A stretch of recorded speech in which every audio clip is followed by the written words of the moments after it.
Hello everyone, welcome back to एक live study point. तो आज हम क्लास 10 की ज्योग्राफी से चैप्टर 3 देखने जा रहे हैं, जो कि हिंदी में होगा जल संसाधन। इस चैप्टर में हम जल के बारे में समझेंगे कि जल की इम्पोर्टेंस हमारी लाइफ में क्या है और विश्व में जल कितना उपलब्ध है और कितना जल लवणीय है और अलवणीय। इन सारी चीज़ों का हम इस अध्याय में डिटेल में पढ़ेंगे। तो चलिए शुरू करते हैं।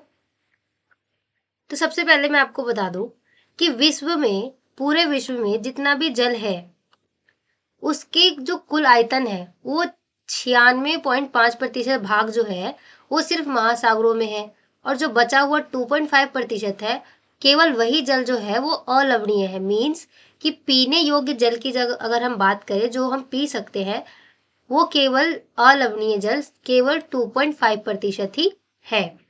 और जो भारत है वो विश्व की वृष्टि का 4% हिस्सा जो है वो प्राप्त करता है। विश्व में जितनी भी वर्षा होती है उसके जो 4% हिस्सा है ना, वो भारत प्राप्त करता है। और प्रति व्यक्ति अगर हम बात करें तो वर्ष जल उपलब्धता के संदर्भ में विश्व में इसका 133वां स्थान है भारत का। अगर प्रति वर्ष हम देखें कि अगर हमें भारत को प्रति वर्ष कितना जल मिलता है, तो उस हिसाब से भारत का 133वां स्थान है, राइट।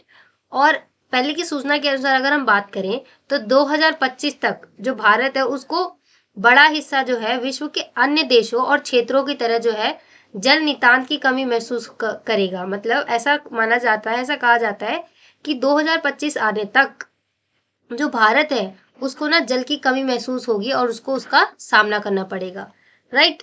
आगे हम देखते हैं कि जो जल दुर्लभता है और जो जल संरक्षण है और एवं उसकी प्रबंधन की हमें आवश्यकता क्या है, जल दुर्लभता क्या है, जल संरक्षण क्या होता है और उसकी प्रबंधन की आवश्यकता क्यों है, राइट। तो देखते हैं।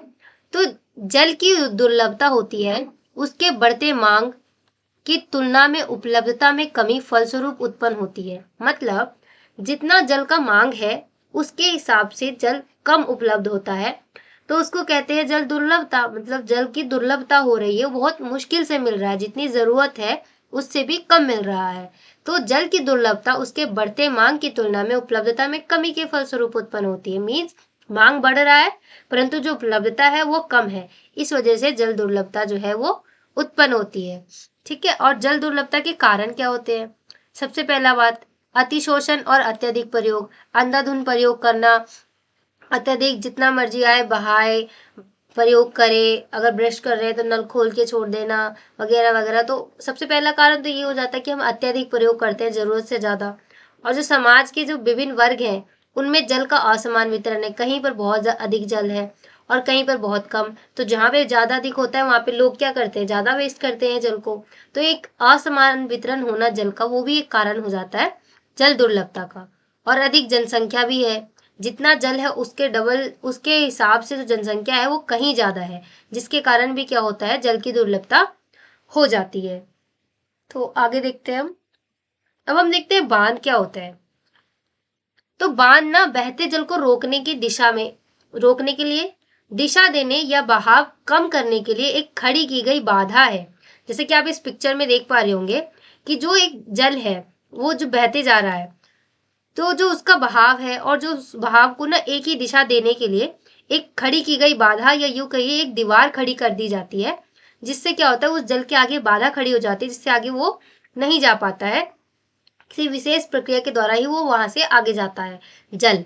और जो आमतौर पर जलाशय, झील अथवा जो जल भरण होते हैं ना, वो बनाती है। तो बांध एक तरह की जल को रोकने की दिशा में देने के लिए एक खड़ी की गई एक बाधा होती है, राइट। और हम देखते हैं बहुउद्देशीय परियोजना क्या होती है। तो एक तरह से बांधों को ही बहुउद्देशीय परियोजना कहा जाता है, क्योंकि जो बांध बनाते हैं उसके ना कई उद्देश्य होते हैं, बहुत अनेकों उद्देश्य होते हैं। तो अगर हम देखें तो बांधों को ना बहुउद्देशीय परियोजना भी कहा जाता है, जैसे कि मैंने आपको भी बताया, राइट।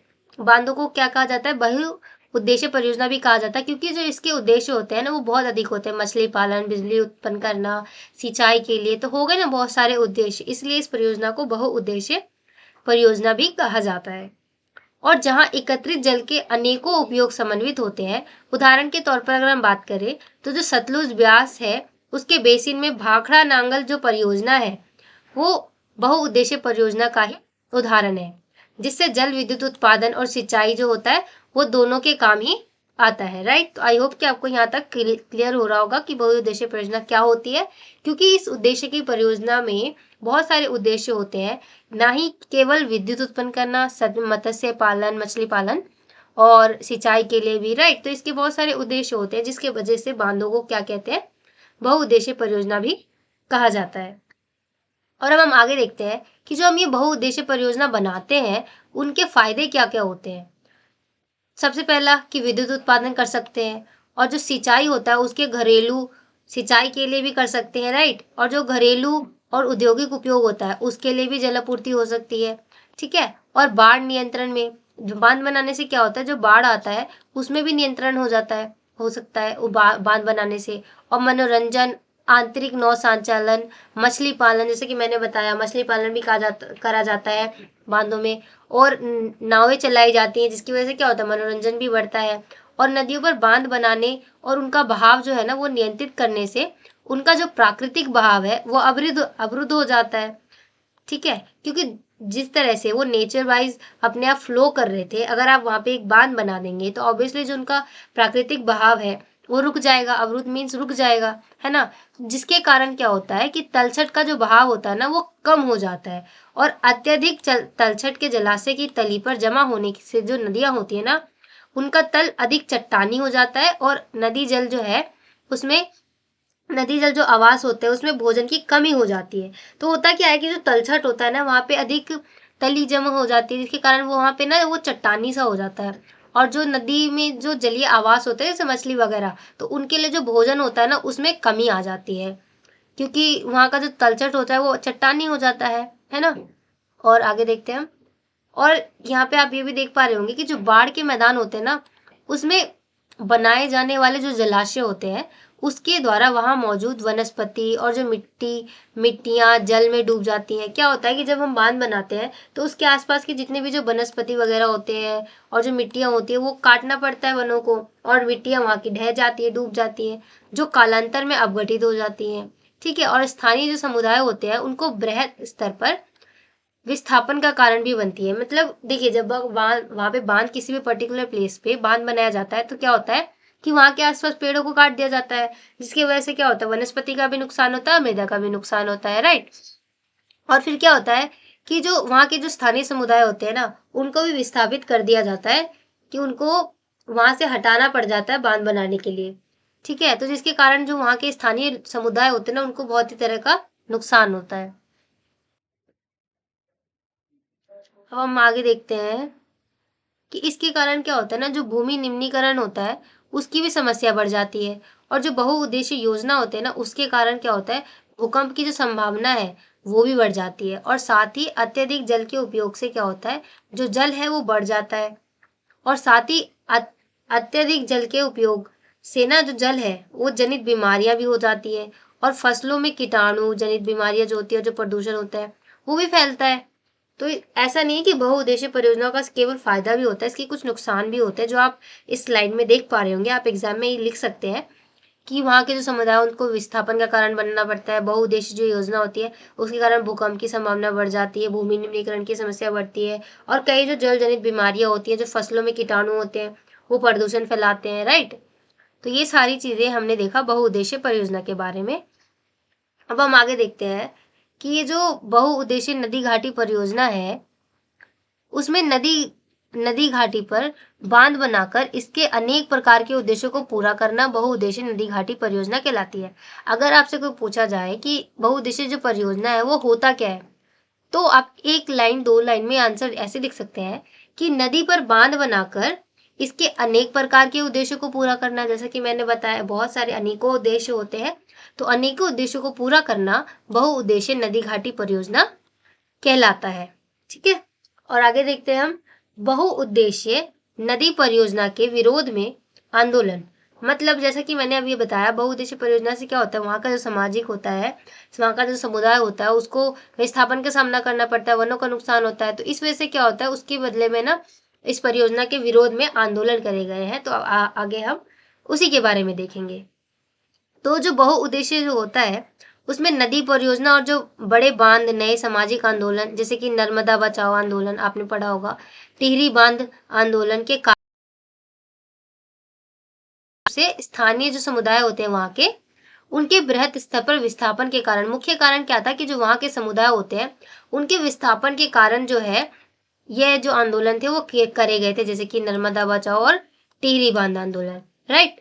और आगे देखते हैं हम कि जो बहुउद्देशीय परियोजना है उसके लागत और लाभ के बंटवारे को लेकर अंतरराज्यीय झगड़े जो है वो आम होते जाते हैं। होता क्या है कि जो बहुउद्देशीय परियोजना होता है उसमें क्या होता है, लागत लगती है बहुत, और फिर उसकी वजह से क्या होता है, लाभ होता है, जिसके कारण क्या होता है ना, जो अंतरराष्ट्रीय स्तर पर भी लोग झगड़ जाते हैं, ठीक है, समुदाय में लड़ाइयाँ हो जाती है। तो आगे देखते हैं हम कि वर्षा जल संग्रहण क्या होता है। तो अगर हम वर्षा जल संग्रहण की बात करें तो धरातल पर गिरने वाले वर्षा के बूंदों को संचय कर उपयोग करने की जो प्रक्रिया है उसको वर्षा जल संग्रहण कहा जाता है। अगर मैं इजी लैंग्वेज में बताऊं तो जो बारिश का पानी होता है उसको इकट्ठा करना, उसको संग्रहण, उसको बचाकर रखना, उसको एक जगह इकट्ठा करना ही हमारा वर्षा जल संग्रहण कहलाता है, ठीक है। और जो पहाड़ी होता है और जो पर्वतीय क्षेत्र होते हैं उसमें लोगों ने ना इसको गुल अथवा कुल के नाम से भी कहा गया है, नाम रखा गया है। जैसे कि पश्चिमी हिमालय में वर्षा के जल को इकट्ठा करने को क्या कहा जाता है, गुल और कुल। जैसी वहिकाएं नदी की धारा का रास्ता बदलकर खेतों में सिंचाई के लिए बनाई जाती है। ये वहां पे क्या होता है कि ना एक वहिकाएं बना दी जाती है कुछ इस प्रकार से, और उसको क्या होता है ना कि उनको सिंचाई के लिए खेतों की ओर मोड़ दिया जाता है। और जो ये चीज होती है इसी को क्या कहा जाता है वहां पे पश्चिमी हिमालय में, गुल अथवा कुल। तो आई होप कि आपको यहाँ तक सारी चीजें अच्छे से क्लियर हो रही होंगी। और नेक्स्ट हम देखते हैं कि जो राजस्थान होता है उसमें शुष्क और अर्ध शुष्क क्षेत्रों में कृषि क्षेत्रों को बरसाती जो भंडार होते हैं ना उसकी संरचना में परिवर्तित किया गया है। शुष्क तथा जो अर्ध शुष्क क्षेत्र होते हैं उसमें ना वर्षा जल एकत्रित करने के लिए गड्ढों का निर्माण किया जाता है। वहां पे क्या होता है, शुष्क जो अर्ध शुष्क क्षेत्र होते हैं वहां पे जो वर्षा का जल होता है उसको इकट्ठा करने के लिए या तो गड्ढे बनाए जाते हैं या फिर ना छत पर ही वर्षा को इकट्ठा करने के लिए एक जल संचयन बना दिया जाता है। और जो बीकानेर होता है, जो फौलादी और जो बाड़मेर है उसमें पीने हेतु जो भूमिगत टैंक या फिर टांका बना दिया जाता है। राजस्थान में क्या होता है ना, इस प्रक्रिया को छत पर या फिर घर के आंगन में एक टैंक बना दिया वहां पे पानी इकट्ठा करने के लिए बारिश का, राइट। तो उसको क्या कहते हैं, उसको टांका भी कहा जाता है, जो कि एग्जाम में पूछ लिया जाता है। तो आप इसको ध्यान में रखिएगा कि राजस्थान में इसको टांका भी कहा जाता है। अब हम देखते हैं कि मेघालय में ना क्या होता है, वर्षा जल संग्रहण की बात कर रहे हैं हम अभी। तो मेघालय में वहां पे होती है बांस ड्रिप सिंचाई प्रणाली। इसमें क्या होता है ना कि वर्षा के पानी को एक जगह से दूसरी जगह ट्रांसफर करने के लिए ना कुछ बांस को ना कुछ इस तरीके से ऐसे मोड़कर और घुमाकर ऐसे ना खेतों तक लेके जाया जाता है, ठीक है। और उसी क्योंकि ना वो बांस के द्वारा किया जाता है जिसकी वजह से उसको हम वहां पे मेघालय में बांस ड्रिप सिंचाई प्रणाली भी कहा जाता है, ठीक है। और पश्चिम बंगाल में ना बाढ़ के मैदानों में लोग अपने खेतों की सिंचाई के लिए बाढ़ जल वहिकाएं बना लेते हैं। जो बाढ़ के द्वारा जो मैदान बन जाते हैं ना वहां पे लोग अपने उनके खेतों की सिंचाई के लिए ना वहां पर एक कुछ वाहिकाएं बना देते हैं जिसमें वर्षा का जल इकट्ठा होता है और फिर वो खेतों को सिंचित करते हैं। और फिर जो अर्ध शुष्क क्षेत्र होते हैं और जो शुष्क क्षेत्र होते हैं उसमें वर्षा जल एकत्र करने के लिए जो गड्ढे हैं ना वो बनाए जाते हैं ताकि जो मृदा है उसको सिंचित किया जा सके और संरक्षित जल को खेती के उपयोग में लाया जा सके, राइट। आगे देखते हैं हम कि जो राजस्थान है उसके अर्ध शुष्क तथा शुष्क क्षेत्रों में लगभग हर घर में ना पीने का पानी संग्रहित करने के लिए भूमिगत टैंक लगा हुआ होता है, ठीक है, ताकि वर्षा का जल जो है वो वेस्ट ना हो और वो इकट्ठा हो जाए। और जो टांका है वो काम कैसे करता है हम ये देखते हैं। तो जो टांका है ना वो घरों की ढलवा छतों पे से ना पाइप के द्वारा जुड़े हुए होते हैं, ठीक है। और वर्षा जल को जो कि घरों की ढाल को छतों पर गिरता है उसे पाइप द्वारा भूमिगत टाको जो कि मुख्य घर अथवा आंगन में बना होता है के अंदर ले जाया जाता है। अगर देखिए अगर हम घर की बात करें तो मान लीजिए ये छत है, ठीक है, और ये आंगन है, सॉरी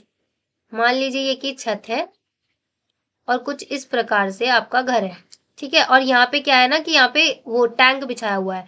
तो यहाँ पे जितने भी छत पे वर्षा का जल आता है तो यहाँ पे ना कुछ इस प्रकार से पाइप लगे होते हैं, राइट। कुछ पाइप इस प्रकार से लगे होते हैं कि यहाँ पे जितने भी ढलान में पानी आता है वो आता है और फिर इस पाइप के होते हुए थ्रू इस टैंक में चला जाता है, तो जो कि घर के आंगन में या फिर बरामदे में बना होता है। तो इस ऐसे काम करता है जो टांका होता है, राइट। तो आई होप कि आपको क्लियर हो चुका होगा। और उसे पाइप द्वारा भूमिगत टांका जो कि आंगन में बना होता है, ठीक है, और उसके अंदर तक ले जाया जाता है। तो आई होप कि आपको यह भी समझ में आ गया होगा टांका कैसे काम करता है। अब हम देखते हैं कि जो प्राचीन भारत है उसमें जलीय कृतियां क्या है, जल की जो आकृतियां होती है वो कैसे होती थी। ईसा से 1 शताब्दी पहले, मतलब ईसा का जन्म होने के 1 शताब्दी पहले इलाहाबाद में ना गंगा नदी की बाढ़ के जल को संरक्षित करने के लिए एक उत्कृष्ट जल संग्रहण तंत्र बनाया गया था, जिसे चंद्रगुप्त मौर्य के समय बृहत स्तर पर बांध, झील और सिंचाई तंत्रों का निर्माण कराया गया था। ठीक है, अब हम नेक्स्ट देखते हैं कि जो जवाहरलाल नेहरू ने जो बांधों को आधुनिक भारत के मंदिर क्यों कहा गया है, ये एग्जाम में बहुत बारी पूछा जाता है। ये आपके लिए बहुत इंपॉर्टेंट क्वेश्चन है, आपको इसको अच्छे से क्लियर करके जाना है कि जो जवाहरलाल नेहरू बांध है, उन्होंने बांधों को आधुनिक भारत के मंदिर क्यों कहा है। क्योंकि जो बांध होते हैं उनसे अनेक लाभ होते हैं, जैसे कि मैंने आपको बताया, और ये विकास में योगदान भी प्रदान करते हैं क्योंकि ये बहुउद्देशीय होते हैं। इनके बहुत सारे उद्देश्य, इससे क्या होता है, बहुत सारे उद्देश्यों की प्राप्ति हो जाती है, पूर्ण हो जाते हैं। और इसलिए जो नेहरू जी हैं उन्होंने ना इसे आधुनिक भारत के मंदिर कहा था। और स्वतंत्रता के बाद उनके एकीकृत जल संसाधन प्रबंधन दृष्टिकोण के साथ जो है वो लॉन्च किया गया। जो जवाहरलाल नेहरू ने बांधों को गर्व से आधुनिक भारत के मंदिर के रूप में घोषित किया। यह कृषि, ग्रामीण जो अर्थव्यवस्था होती है उसके विकास को तेजी से, और जो औद्योगिकरण होता है उसको, और शहरी अर्थव्यवस्था में, और जो शहरी अर्थव्यवस्था होती है उसके विकास के साथ साथ एकीकृत करते हैं। इससे क्या होता है कि ग्रामीण में तो होता है ये विकास, उद्योगों में भी विकास होता है, और जो शहर होते हैं वहाँ पे भी विकास होता है। क्योंकि जो बांध होते हैं वो बहुउद्देशीय पूरे हमें हमारे जितने भी तरह के बहुत तरह के उद्देश्य होते हैं उसको पूर्ण कर देते हैं, जिस वजह से इन बहुउद्देशीय परियोजनाओं को या बांधों को नेहरू जी ने भारत का मंदिर कहा था। तो आई होप कि आपको ये भी क्वेश्चन समझ में आ गया होगा। अब हम देखते हैं कि जो नर्मदा बचाओ है, ठीक है, जो नर्मदा बचाओ आंदोलन है उसके बारे में हम देखते हैं कि जो नर्मदा नदी पर सरदार सरोवर बांध निर्माण के विरोध में हुआ था।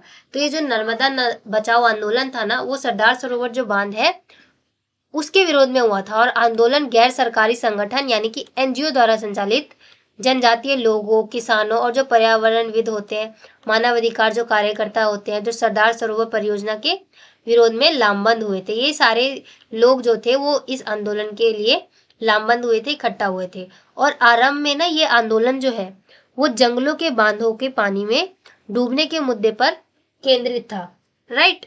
तो आई होप कि आपको यहाँ तक सारी चीजें समझ में आ रही होगी। फिर बाद में क्या हुआ कि जो इसका लक्ष्य है ना वो विस्थापितों का पुनर्वास करना हो गया। मतलब पहले स्टार्टिंग में जब ये आंदोलन हुआ था तो उसका क्या था कि जो बांध है उसके कारण जो पानी में जो डूबने थे ना वो घर वगैरह, उसका वो पेड़ वगैरह जो डूब रहे थे वो था मुद्दा। पर बाद में क्या हुआ, जो विस्थापित लोगों को होना पड़ रहा था वो इसका कारण बन गया, ठीक है। और फिर अब हम देखते हैं कि भूमिगत जल क्या होता है। अभी तो हमने देखा वर्षा जल संग्रहण, बहुउद्देशीय परियोजना। अब हम देखते हैं भूमिगत जल। तो मृदा के नीचे बिछे हुए शैल स्तरण छिद्रों और परतों में एकत्र होने वाला जल, मतलब जो भूमि होती है हमारी, तो उसमें जो छोटे छोटे छेद होते हैं अगर आपने देखा हो, तो उसके नीचे जितने भी जल जो इकट्ठा हो जाते हैं उसको कहते हैं हम भूमिगत जल। आगे देखते हैं हम। तो इसी के साथ जो हमारा चैप्टर है वो खत्म हो जाता है। इसमें हमने देखा बहुउद्देशीय परियोजना, भूमिगत जल देखा, वर्षा जल संग्रहण। अगर आपको इसमें सारी चीजें आई होप कि आपको समझ में आई होगी। अगर फिर भी आपको कोई चीज समझ में ना आए तो do right in the comment section. और अगर आपको ये वीडियो पसंद आए तो do like, share and subscribe. And thanks for watching.